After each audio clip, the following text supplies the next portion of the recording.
आरक्षण की आग में हरियाणा झुलस रहा है। आपको अलग अलग तस्वीरें हम दिखाएंगे जिससे आपको अंदाजा होगा कि अब तक क्या कुछ इस प्रदर्शन की भेंट हरियाणा में चढ़ चुका है। रोहतक, जींद, यमुनानगर, हिसार, कैथल और अंबाला, ये 6 तस्वीरें आपके सामने। हर तरफ कोहराम बचा हुआ है। रोहतक में आंदोलनकारियों ने बसें जला दी तो जींद में एक रेलवे स्टेशन को फूंक दिया। बाकी शहरों में भी हालात ऐसे ही हैं। कल से जो हिंसा शुरू हुई वो थमने का नाम नहीं ले रही। ताज़ा खबर यह है कि रोहतक में आंदोलनकारियों ने कई दुकानों और बस स्टैंड को आग लगा दी। खबर है कि प्रदर्शनकारियों ने बीजेपी दफ्तर में भी आगजनी की है। इसके अलावा प्रदर्शनकारियों ने गोहाना में बस स्टैंड को भी आग के हवाले कर दिया, जबकि सरकारी बसों को भी फूंका गया है, उन पर भी हमला किया गया है।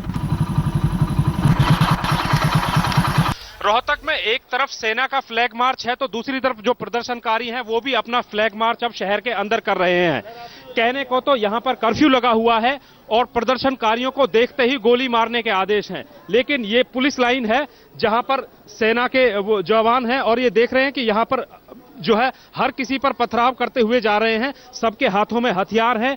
पुलिस और प्रशासन क्या कर रहा है ये अपने आप में एक तस्वीर है जो उनकी कार्यवाही पर सवालिया निशान लगा रही है। खुलेआम हथियार लहराए जा रहे हैं और जो है कहीं ना कहीं पूरे शहर में एक बार फिर से उत्पात मचाने की कोशिशें यहां पर की जा रही हैं। सरेआम हथियार आप देख सकते हैं और जो है कर्फ्यू और जो देखते ही गोली मारने के आदेश थे शायद वो कहीं ना कहीं खत्म होते यहां पर दिखाई दे रहे हैं और हालात आगे क्या होंगे इसका अंदाजा आप ये देखकर लगा सकते हैं। सत्येंद्र, झज्जर से भी हमने ये खबर दिखाई जहां पर गोली फायरिंग हुई है मुठभेड़ के दौरान और 4 लोगों के मरने की खबर आ रही है, लेकिन इसके अलावा ओवरऑल अब तक क्या कुछ वहां पर स्थिति है उसके बारे में हमें बताएं। क्या अभी भी तनाव इसी तरह से बरकरार है या कोई कोशिशें भी हो रही हैं इसे थामने की? जी देखिए, मैं सबसे पहले आपको बताना चाहूंगा कि रोहतक और इसके आसपास या फिर यूं कहूं कि पूरे हरियाणा में जो हालात हैं बेहद ही चिंतापूर्ण और तनावग्रस्त हैं। हर जगह से अच्छी खबरें कहीं से भी नहीं आ रही हैं। आप रोहतक के आसपास के इलाकों की बात करें या रोहतक शहर की बात करें, जिस जगह पर मैं खड़ा हूं मेरे पीछे ठीक पुलिस लाइन है और इस पुलिस लाइन में सुबह से लेकर अब तक 100 से ज्यादा हेलीकॉप्टर्स लैंड कर चुके हैं।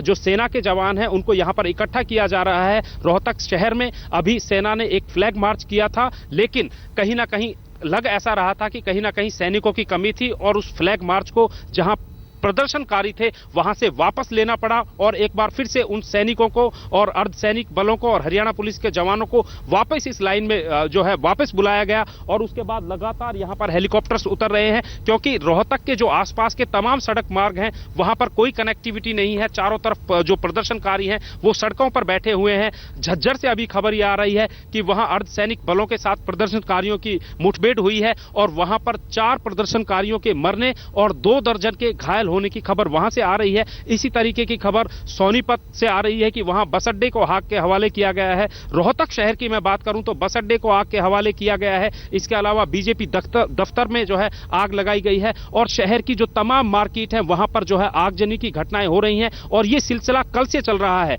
और सबसे बड़ी चौंकाने वाली बात यह है कि रोहतक शहर और भिवानी 2 शहर ऐसे हैं जहां पर सेना को प्रदर्शनकारियों को देखते ही गोली मारने के आदेश दिए गए हैं और दोनों ही शहरों में कर्फ्यू घोषित किया गया है, लेकिन बावजूद इसके जो है प्रदर्शनकारी खुलेआम सड़कों पर आ रहे हैं, हथियार लेकर चल रहे हैं, आगजनी जैसी घटनाओं को जो है अंजाम दे रहे हैं। और ये कहें कि जो है अंबाला से लेकर गुड़गांव तक यानी कि लगभग पूरा गुड़गांव आरक्षण जाट आरक्षण के मामले पर चपेट में आ गया है। चारों तरफ जो है अच्छी खबरें कहीं से नहीं आ रही हैं। यानी चिंता की बात यहाँ पर दिल्ली के लिए भी है। खबरें इस तरह की भी आ रही थी कि मुनाक नहर को भी उस पानी को रोकने की भी कोशिश जाट करेंगे। उसको लेकर अभी क्या चल रहा है वहां पर? जी देखिए, कोशिश करने की बात नहीं है बल्कि आज जो है मुनक नहर में पानी को रोक दिया गया था। जो दिल्ली के जो है मंत्री हैं कपिल, उन्होंने जो है बयान भी दिया था कि अगर इस तरह का होता है तो 60% पानी की कमी हो जाएगी। मुनक नहर में यमुना का पानी आता है जो हरियाणा से सप्लाई होती है। इसके अलावा दिल्ली की जो कनेक्टिविटी है रेलवे की उसको जो प्रदर्शनकारी हैं उन्होंने रोक दिया है। सड़क कनेक्टिविटी को जो है हरियाणा की तरफ से जो सोनीपत से दिल्ली को मार्ग जाता है उसको अवरुद्ध किया है। इसके अलावा अब जो प्रदर्शनकारी हैं उनकी स्ट्रेटेजी या फिर रणनीति यह है कि दिल्ली पे ऊपर दबाव बनाया जाए और यही वजह है कि दिल्ली में भी जो काफी लोग हैं वो इस प्रदर्शन के समर्थन में खुलकर सामने आने लगे हैं और जो हरियाणा से जितना भी लगा हुआ दिल्ली का इलाका है वहां पर आप आज तमाम जगहों पर जगह जाम लगाए गए, प्रदर्शन करने की कोशिश की गई, जिनमें से फरीदाबाद, गुड़गांव या फिर सोनीपत, जो ये बिल्कुल एनसीआर के इलाके हैं, रोहतक, झज्जर, जो बिल्कुल दिल्ली से लगते हुए इलाके हैं, वहां पर पूरे दिन प्रदर्शन का सिलसिला जारी रहा है। झज्जर की खबर जैसा अभी बताया कि वहां पर से बहुत ही गंभीर खबर आ रही है कि 4 लोगों को गोली लगने की खबर वहां से आ रही है। तो कहीं कुल मिलाकर पूरा हरियाणा चंडीगढ़ से लेकर पलवल तक इस आग में जल रहा है और कहीं ना कहीं एक बेहद चिंताजनक खबरें पूरे हरियाणा से फिलहाल आ रही हैं। बिल्कुल, और खासतौर पर जिस तरह से बात दिल्ली की हो रही थी, दिल्ली जो कि 3 जगह से हरियाणा से जुड़ता है, ऐसे में दिल्ली पर असर पड़ना यहाँ पर बिल्कुल ही मामूली सी बात है। लेकिन बड़ी बात यह कि मुख्यमंत्री केजरीवाल भी गृह मंत्री राजनाथ सिंह से मिलने का समय मांग रहे थे, क्योंकि अगर नहर का पानी रोका जाता है तो 60% पानी जो वहां से आता है उसका असर दिल्ली वासियों पर पड़ेगा। आज सुबह से लेकर अब तक हरियाणा में किस तरह से यह आंदोलन हुआ और उसके बाद क्या कुछ असर पड़ा वो आपको हम बता रहे हैं। रोहतक में बीजेपी के दफ्तर को आग लगाई गई, गोहाना में बस स्टैंड में आगजनी की गई, तोड़फोड़ की गई।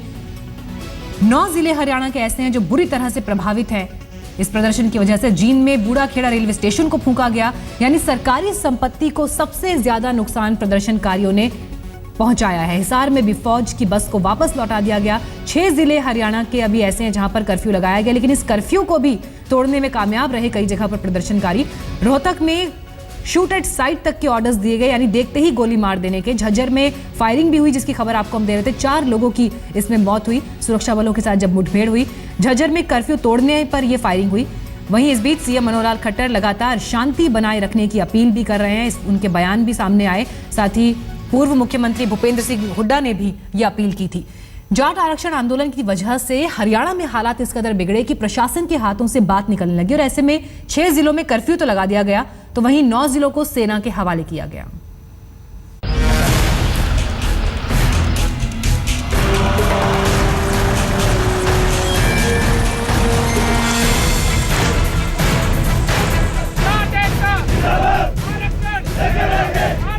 हरियाणा में मचे हाहाकार के बाद सेना ने संभाला मोर्चा।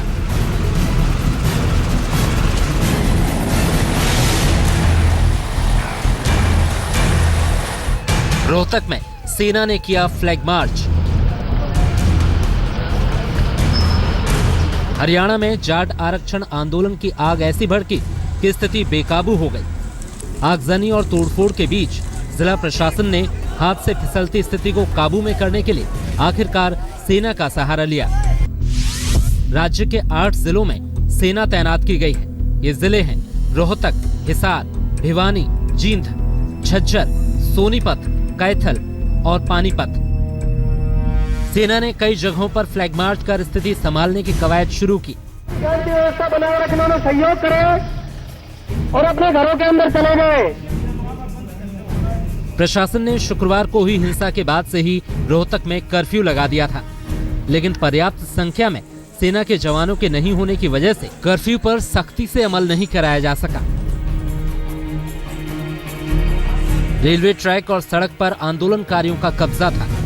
ऐसे में सेना के जवान हेलीकॉप्टर के जरिए रोहतक पहुंचाए गए। आर्मी के 13 कॉलम्स हमारे पास पहुंच चुके हैं और अन्य 10 कॉलम हमारे पास पहुंचने वाले हैं, जिनको एयरलिफ्ट किया जा रहा है। आप देख सकते हैं कि जो है सेना के जवान, बीएसएफ के जवान, हरियाणा पुलिस के जवान और काफी तादाद में ये बसें आप देख सकते हैं बिल्कुल तैयार हैं, भरी हुई हैं। और जो प्रदर्शनकारी हैं जो हट नहीं रहे थे, उनसे निपटने के लिए रणनीति सुबह से ही बनाई जा रही थी और अब फाइनली जो है फ्लैग मार्च शहर के अंदर शुरू हो गया है। राज्य के भिवाड़ी और जींद में भी सेना ने फ्लैग मार्च किया। आंदोलन के नाम पर शुक्रवार से ही उग्र प्रदर्शनकारियों ने कई जगह तोड़फोड़ और आगजनी की थी। रोहतक में तो प्रदर्शनकारियों को देखते ही गोली मारने का आदेश दिया गया है। वहीं जींद में प्रदर्शनकारियों ने बूढ़ाखेड़ा रेलवे स्टेशन पर आग लगा दी थी, तो भिवानी में भी बड़े पैमाने पर हिंसा हुई थी। सेना और अर्धसैनिक बलों के आने के बाद अब उम्मीद है कि जल्द ही स्थिति सामान्य होगी। सेना ने जिस तरह मोर्चा संभाला है, उससे साफ है कि हालात को लेकर प्रशासन बेहद गंभीर है। जींद से भूपेंद्र मोर के साथ सत्येंद्र चौहान, रोहतक, आज तक। चलिए यहाँ हम रुक रहे हैं एक ब्रेक के लिए, फौरन लौटेंगे। आप देखते रहिए आज तक।